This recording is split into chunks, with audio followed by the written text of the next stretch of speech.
Olá pessoal, tudo bem? Espero que todos vocês estejam bem. Pessoal, na nossa última aula de anatomia, nós terminamos com a peça do crânio, né?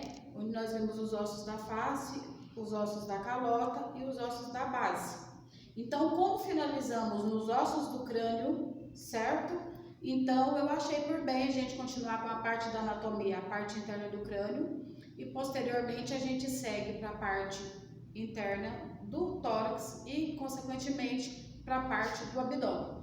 Então, vamos lá. Antes que eu comece a falar sobre a glândula hipófise, eu quero lembrar essa parte interna do assoalho do crânio, né? Em que na parte anterior do crânio nós temos o osso frontal, lembram? Do osso frontal, e nós temos aqui a asa maior do osso esfenoide, e no centro do osso esfenoide nós temos a célula turca.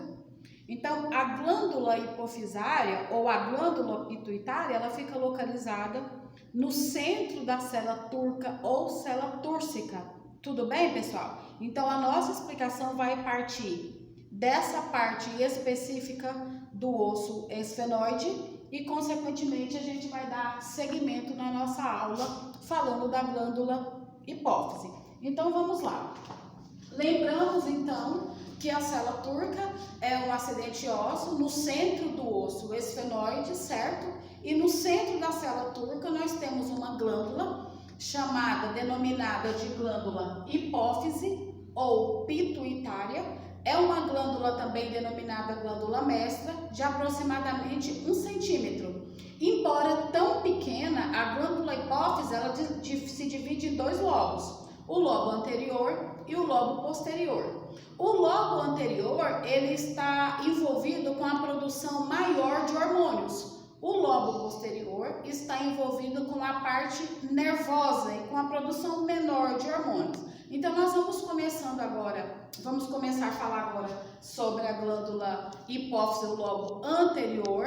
Vamos decorrer o assunto dos hormônios produzidos pelo lobo anterior e depois a gente vai falar da parte posterior. Então, olha aqui, vamos começar falando de glândulas, né? Então, a glândula hipófise, como eu falei para vocês, também denominada como glândula pituitária, conhecida como glândula mestra,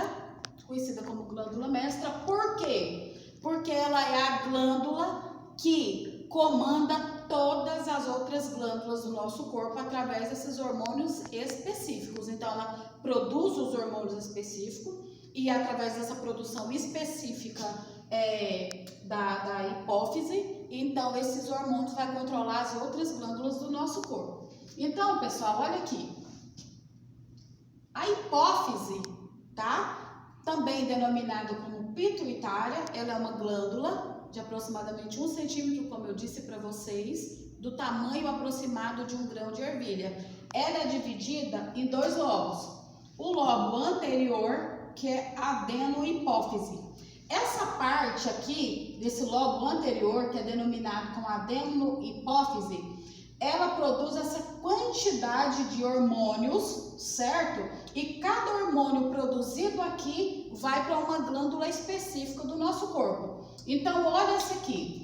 A adenohipófise, ela produz o hormônio responsável pelo crescimento, o nosso desenvolvimento. Isso desde a parte gestacional até chegarmos na parte final da formatura, no início da...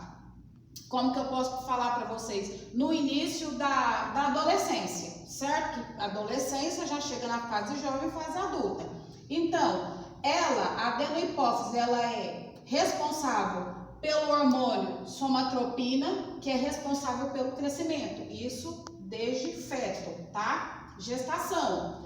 Depois, ela produz também o hormônio lactogênico. Esse hormônio lactogênico, meninos, é o hormônio, tá? Responsável pela prolactina, responsável pelo desenvolvimento da mama, tá? E a produção do leite durante todo o tempo ali pós-parto, tá? Só lembrando que o leite materno, ele só é excretado após 20 24 horas, de 24 horas a 48 horas pós-parto, tá, pessoal? O leite materno, ele não desce antes, nem colostro e nem leite materno, ele só desce, a glândula entende que ela tem que secretar esse leite só pós-parto. Então vem primeiro o colostro e depois vem o leite materno. Então, responsável por esse processo também de produção e desenvolvimento da mama é esse hormônio lactogênico.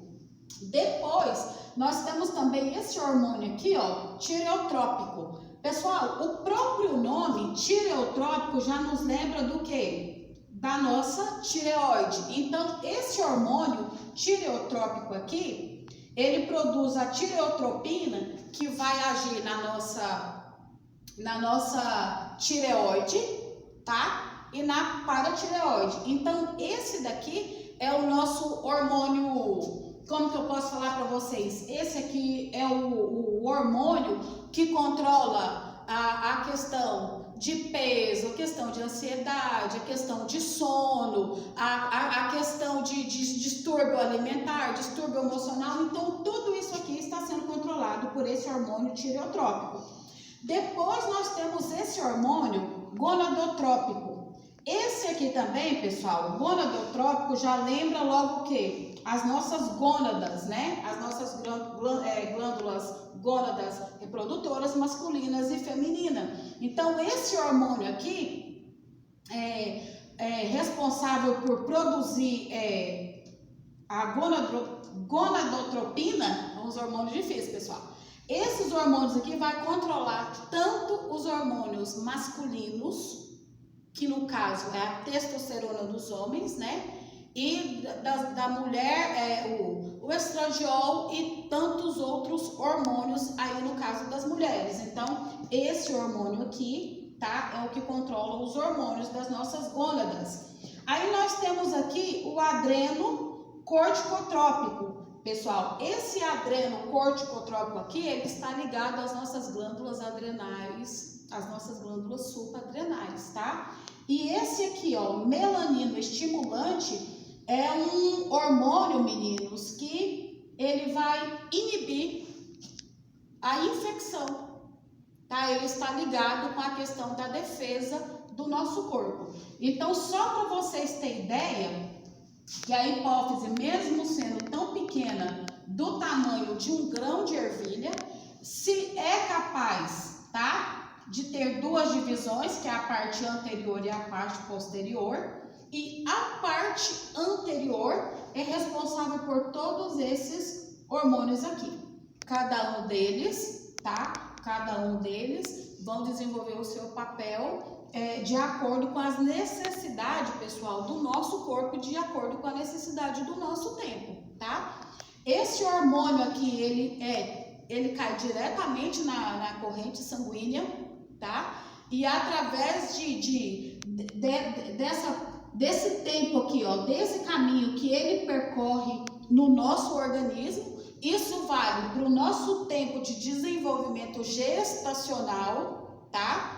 Até o fim da nossa vida. Porque olha aqui comigo, um adulto, ele tem a fase de crescimento? Não. Então vai chegar um tempo em que esse hormônio do crescimento, ele vai parar. Então essa parte desse hormônio aqui, ela vai desacelerando com o passar do tempo e ela vai ficar sem função. A hipófise está lá, mas ela já vai perder essa função, porque ela vai entender, porque o meu organismo já chegou na fase adulta, então já não tem necessidade dessa parte do crescimento. A parte do lactogênico. Professora, mas espera aí, eu enquanto homem, eu tenho esse hormônio lactogênico? Não. Ele não vai ser estimulado. Por quê? Porque a mama nos homens é uma mama do tipo atrófica, tá? É uma mama que não se desenvolve. Então, nós temos a ação desse hormônio aqui nas mulheres, mas eu tenho uma observação para fazer para vocês. Vocês podem ver que é muito comum a gente ver adolescentes com a mama crescida. O que está acontecendo? Sobre influência desse hormônio aqui, desse hormônio lactogênico e de outras influências hormonais também, que é como uma bomba no organismo dos adolescentes, a mama dos meninos cresce. Pode ser que haja necessidade de tomar um hormônio para que essa mama volte ao tamanho normal e pode ser que essa mama volte fisiologicamente no tempo dela ao seu tamanho normal sem a necessidade de intervenção de medicamentos. Então, pessoal, os demais hormônios, como os tireotrópicos, gonadotrópicos, adrenocorticotrópico e o melanino estimulante, esse sim, tá? É contínuo no nosso corpo todo o tempo da nossa vida, tanto para os homens quanto para as mulheres. Tudo bem, pessoal? Espero que vocês tenham entendido. Então, nós falamos da parte anterior da glândula hipófise, que é denominada como adenohipófise. Agora, nós vamos falar da outra parte da glândula hipófise, que é chamada de neurohipófise, ou seja, o lobo posterior da glândula hipófise. Tudo bem?